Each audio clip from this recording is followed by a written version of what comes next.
we're going to get started. So I'm here to talk to you guys about SniffAir, an open source framework for wireless security assessments. So briefly, my name is Matthew Eidelberg. I'm a consultant in Optiv's and TAC at Penn team. Stephen Derricott unfortunately could not be here, but he's here in spirit. He is also a consultant in Optiv's and TAC and Penn team. We worked on this tool for the past little while together on it. So before we talk about SniffAir, let's talk a little bit about wireless pen testing. So what do we look for? So before we begin and jump into the exploitation, the fun stuff, we need to first just get the lay of the land. So what does that involve? That first requires us to fingerprint the access points, APs, discover what authentication encryption that they might use. This also allows us to identify any rogues that might be unintentional or maliciously placed in an environment.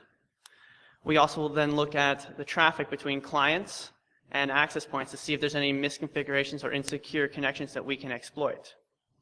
Once we have all this, we can then begin to develop a comprehensive attack. So how do we get all this information? We can get it one of two ways.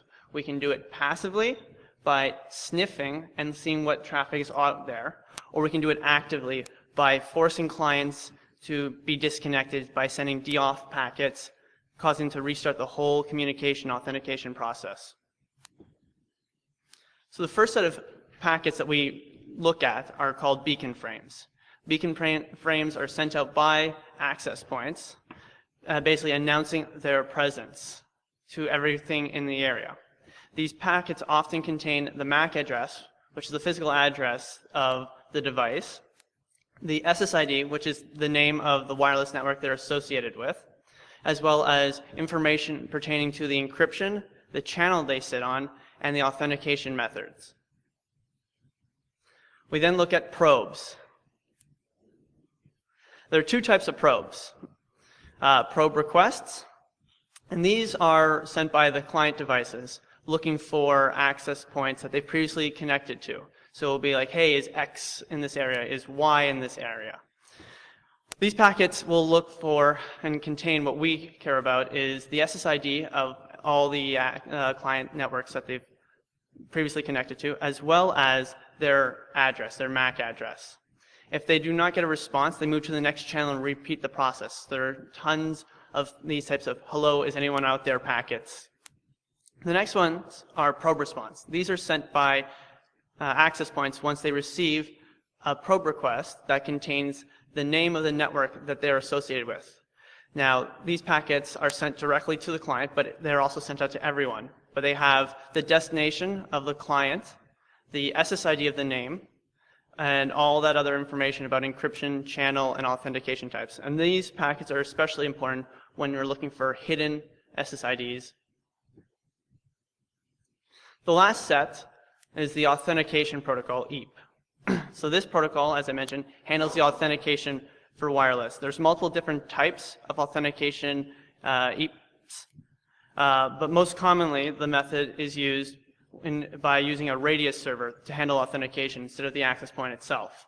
The access point acts as authenticator, where it passes the credentials to the radius server, and that radius server processes the credentials. Now these can be credentials, like I mentioned, a pre-shared key, or even a cert. Based on the success or fail of response, the access point will then allow or deny access to the rest of the network for that client. So, looking at a common tool, this is an output of AeroDump.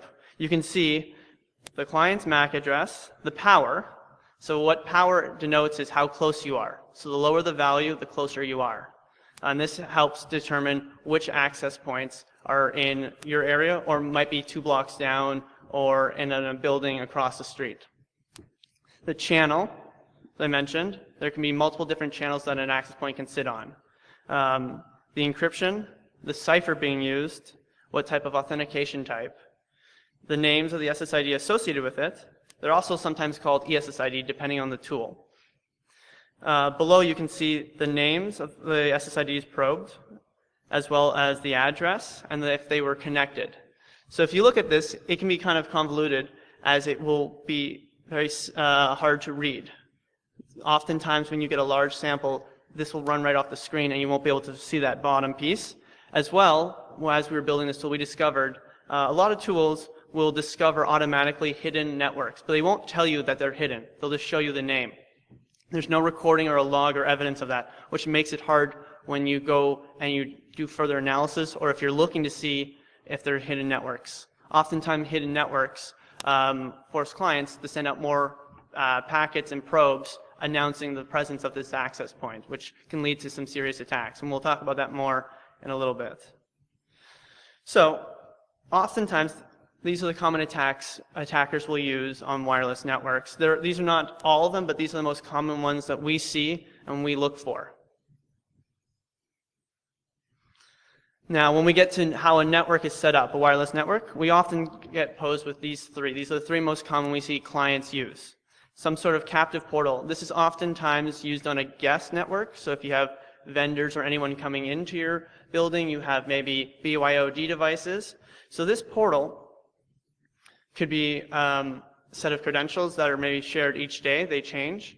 They're centralized to each department. They might be just one for the company, or they might even be using Active Directory credentials.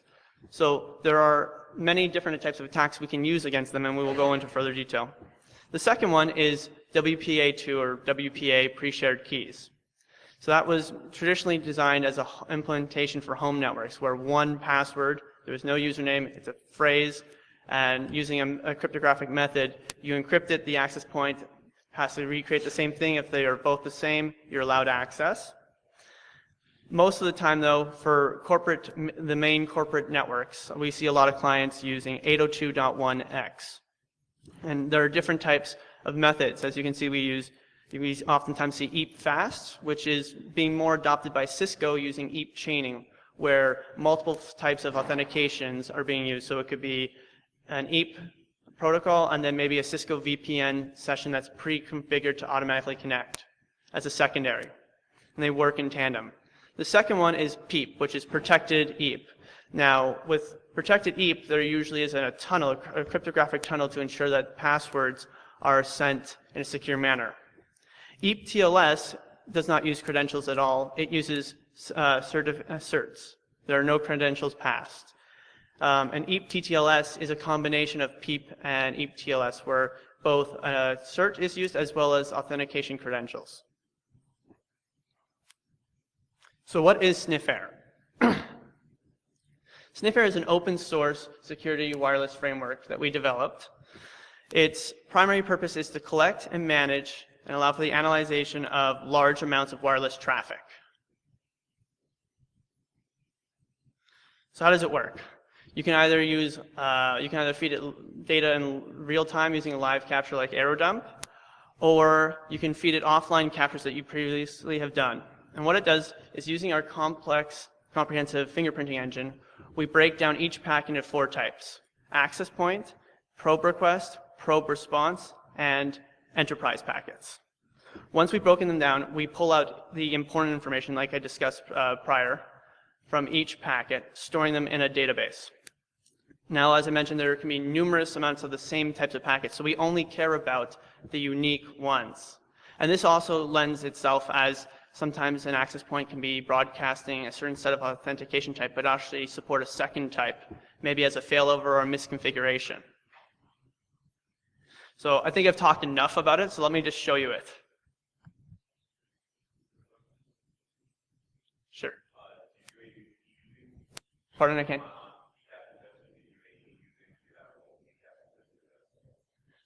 So, I'm sorry, I'm not familiar with the term. So when we do multiple ones, they're fed in with a separate command, so you actually feed it a list, and that list will then ensure that there's no duplicates. That answers your question. Yeah. So we'll load up a workspace. You can create or load one and then feed it data. In this case, because it does take some time, I already created one.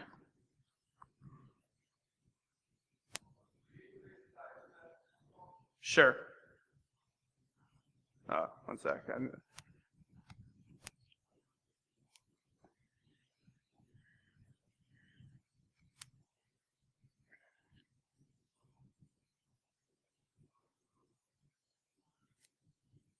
Is that better? So once you've loaded up data, or if you have a loaded workspace that has data in it, you'll see a little HUD display of what the top SSIDs. If you have, which I'll discuss further, in scope, where you can specify certain ones that you want to focus on specifically, we'll also give you a little dashboard of those as well. So first table I want to show you is our access point table. So right now you can kind of see how this is laid out. You'll notice at the top I did put a little note that this is a demo mode. That's just because, as you can see, there are over 270 rows, so that can go right off your screen. I wanted to show you how this looks. So you can see the ESSID, SSID of the access points that's broadcasting, the MAC address, the vendor of the actual device, so who created that access point, which channel it's sitting on, the power, which I discussed about how is the range of how close you are. We record the closest recorded value that you guys have. As there could be numerous ones as you step away, it might get farther and farther, so wherever it is closest at that time in that PCAP file or live capture, it records that one, as well as the encryption, the cipher, and the authentication type. So the next table I'm going to show you is the probe request. So like I mentioned before, what we care about are the SSID names, the client, and the client that is sending them out. But we also provide you which vendor created it, and these can help elevate when you're doing MAC spoofing or even captive portal bypassing.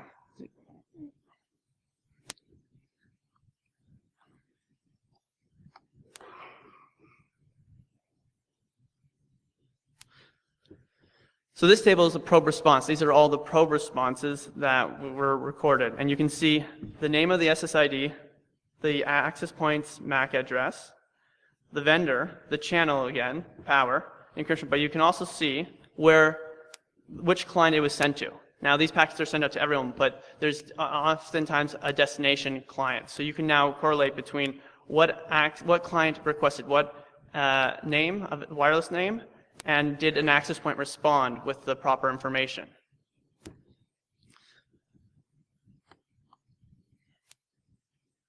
So this is the enterprise EAP table.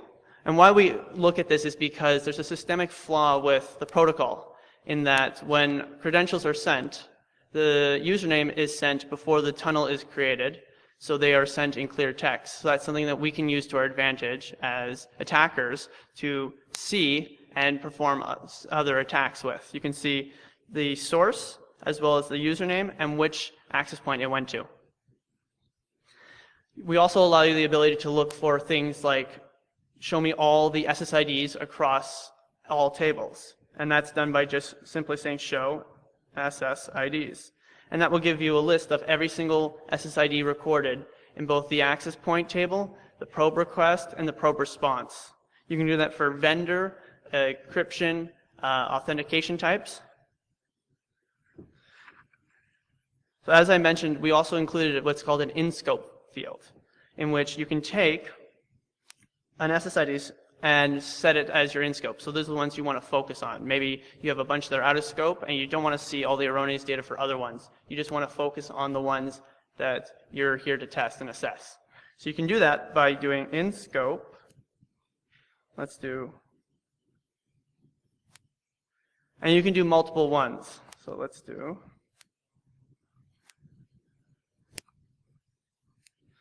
and then if you want to see all the information about these in-scope ones, you can just use the SSID info command.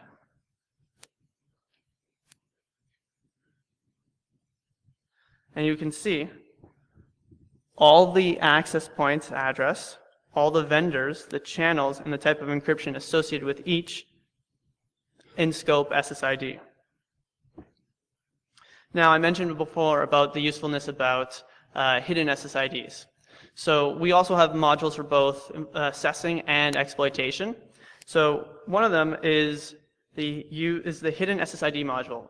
And what we do with that is we actually look at the passive data that was sent out and compare it. So we look at what access points came up as hidden. Did a client probe for an SSID, and did those hidden access points respond with a name? If there is a match, we record and change that value for you. So you can see how many of these that we discovered. Now, once this is done, it actually records and updates the access point table to show you that these are no longer recorded as hidden. You can also view all the hidden SSIDs by using the show table hidden SSID. Now, we're always looking for new ideas and other modules, but we also came up with the ability to make your own queries. So, using SQL syntax, you can actually request data in a certain way depending on the syntax that you perform. So, to give you an example, that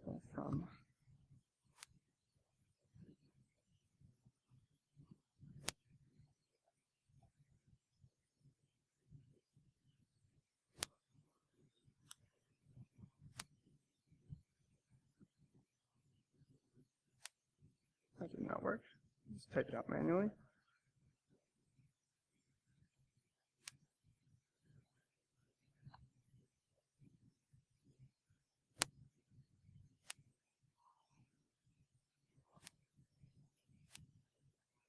And you can see, using a custom query, we can now see a hidden SSID that was previously hidden. We can now see in the access point table that it's been updated to show the proper name. So,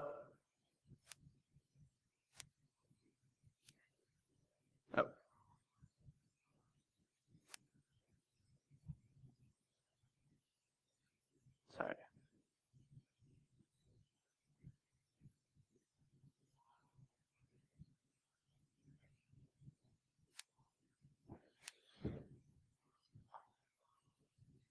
So what we've done is we've actually recorded some of the attacks that are currently in SniffAir. There's going to be a few more that we will be implementing over the time, but we wanted to kind of demonstrate some of these attacks. So this is the first one, which we call auto-eep, which does eep brute forcing.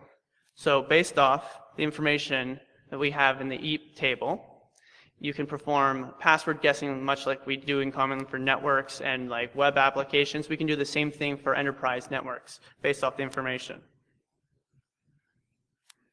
So you can see we have 5 access points, and in the eep table we have a series of usernames. And if we look at the BSSID, we can see that it matches one of our access points. So then we can use the module auto-eep, but we have to first set up, much like with any attack, we have to set up the parameters and variables. So the first thing we have to do is obviously the interface that we're going to be broadcasting from. Then the next is the name of the SSID that we're going to be targeting, followed by the type of encryption. So we know from our investigations that this is an eep-based PEEP network. And then the password that we're going to use. Now, you can also use the usernames that are found in SniffAir that you've captured, but you can also specify a word list using the username file field. And if you do some more OSINT stuff, you can also load it into SniffAir so that you can do it for subsequent attacks. So you can see we have our password and everything ready to go. So we're going to launch it. So on the right-hand side, you can see this is the Radius server and processing all these requests. So you can see the first one just came through. It's Alice with summer 2017. So that was successful. So we received a success. Now SniffAir uses a modified WPA supplicant to handle all these requests. And it looks for responses from the access point saying that the Radius communication for EEP, in this case it's EEP, it has been successful, and it looks for ones that say failure to determine if the password is valid.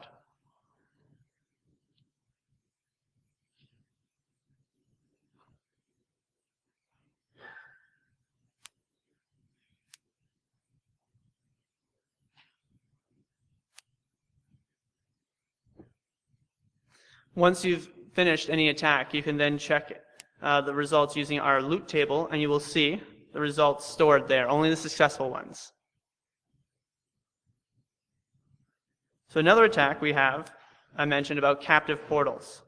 So in this attack, We set up, using a predefined template, we set up an access point that uses a captive portal authentication.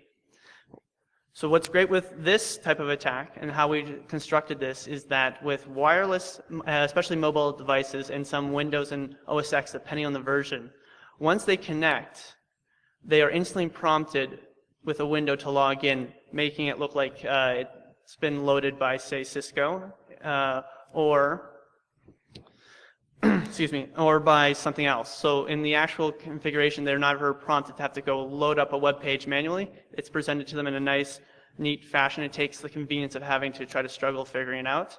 This also allows people that are broadcasting for a certain open network that has a captive portal to perform an attack called Karma, where they just respond saying, yes, I'm this network, connect to me, let's load it up, and they're instantly presented. So with this, people can be walking by your probe, and they'll instantly connect, and if they enter in their credentials, you've managed to phish them. So like I stated before, we have to set up some variables. So here we set up the interface, the name of the SSID, the channel, and then we run this attack. So it loads up an access, basically a fake access point. It sets up the DNS routes and records, as well as it loads up a web server to host your page.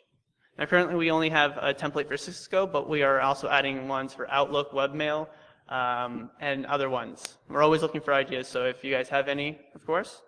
So this is how it would look from an Android phone's perspective. They click connect, checking. They're instantly presented with a Cisco page. They enter their credentials in.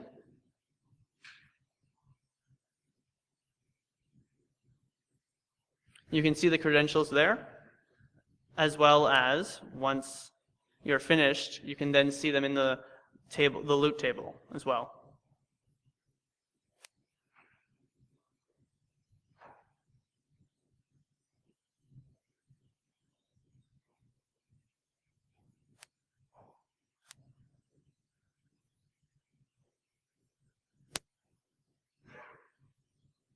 So to recap, SniffAir allows you to parse large amounts of data, storing them in a database.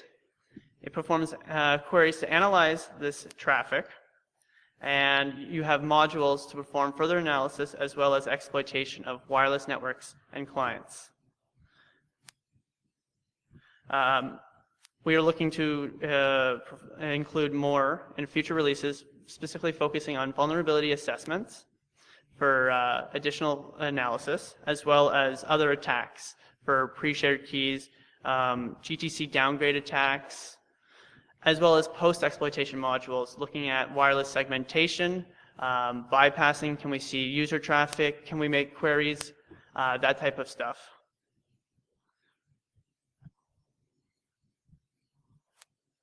Oh, actually I have something, one more thing before I go to questions. I wasn't sure if I had time for another demo, but before I go to that demo, do I have any questions?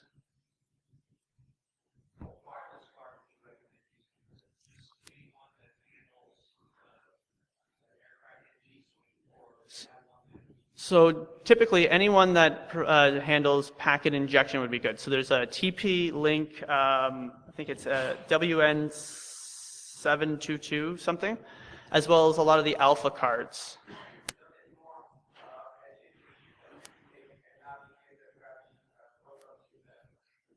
I'm sorry, I can't hear. Which one was it?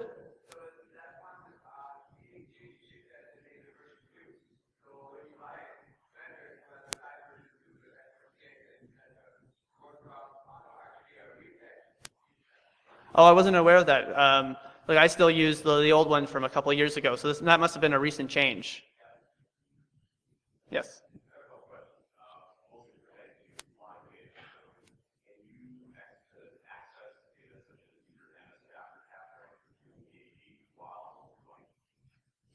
While you're running a sniff, like you're sniffing?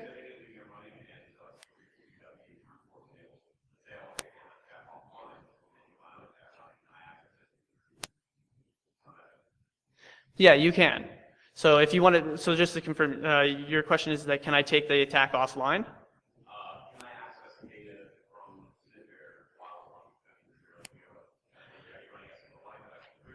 Yes, there is a backend SQL query. The only time you can access the data is if you're loading in offline PCAPs, as it is a quite intensive process. So what will happen is you'll see lots of duplicates, and then the cleanup process happens. So an ID may change, so it does get a little convoluted. So we do recommend that you just wait until then, but it's still possible.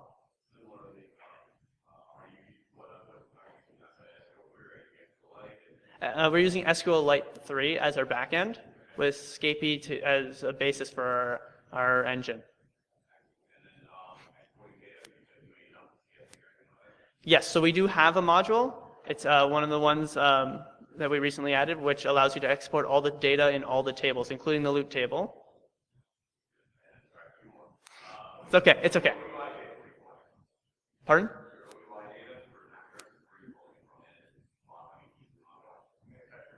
Yeah, so actually with Wireshark, there's actually a library that's put on all distros when you install it.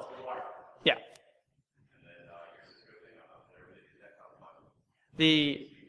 Yes, so what we're actually going to be doing is releasing a template to allow you to make your own modules as well as your own web templates. We're really pushing the open source community on this. We have great ideas, but I bet you anything, there are people, if we had a nice conversation, you would give me 1,000 new ideas to implement. Yes.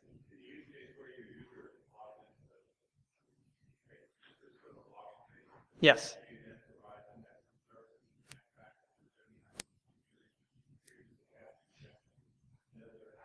So that's something that we are looking at implementing, but it's one of those things where it'll take us a lot of time to kind of adjust the code, but it is possible, and we do have some stuff. It's just right now not displayed in our demo.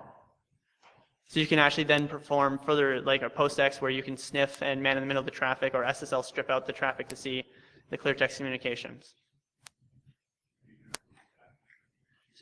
So the tool's on GitHub right now. Everything is live, and we're going to be incrementing. So if you follow us on Twitter, you'll see a little note from us saying, hey, we just released this. Hey, we just modified this. So those are the best ways to look at it. Look at our GitHub or follow us on Twitter to get updates. It's okay. Just one more, though. Yes.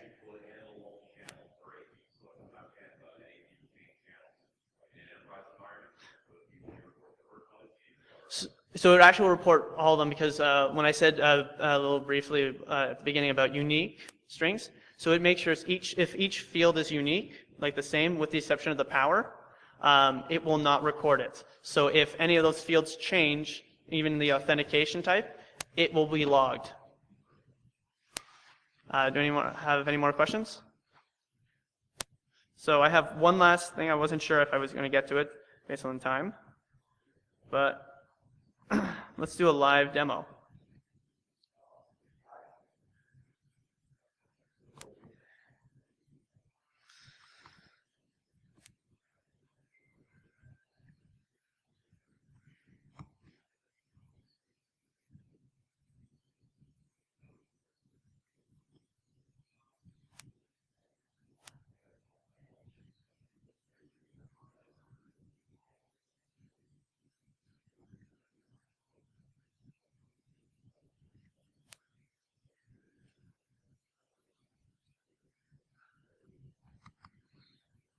So this is an evil twin attack where we stand up a fake malicious access point, making it look like it's a legit one. So I just spun this up, and if you guys feel, you guys can connect, and you guys will see the MS Chat v2 handshake that we can then crack.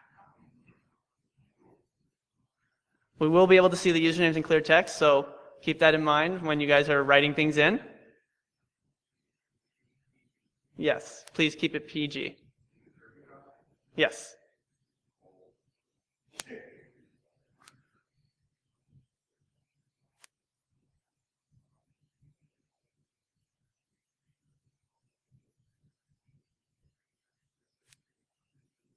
Uh-oh, there we go. So you can see right here, we are getting usernames and the hashes for several of them. Now, we also are looking at implementing loop booties, GTC downgrades, so that way we can turn these hashes into clear text credentials. That is something that we're going to be pushing out in the next few months. But you can perform an MS chat v2, where you can then take these to OCL hashcat and crack them. Oh, it looks like someone tried authenticating with bad SSL cert.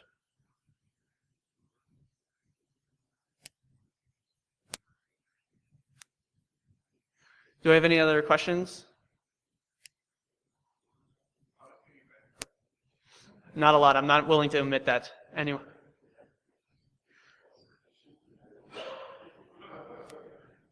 Well, thank you guys.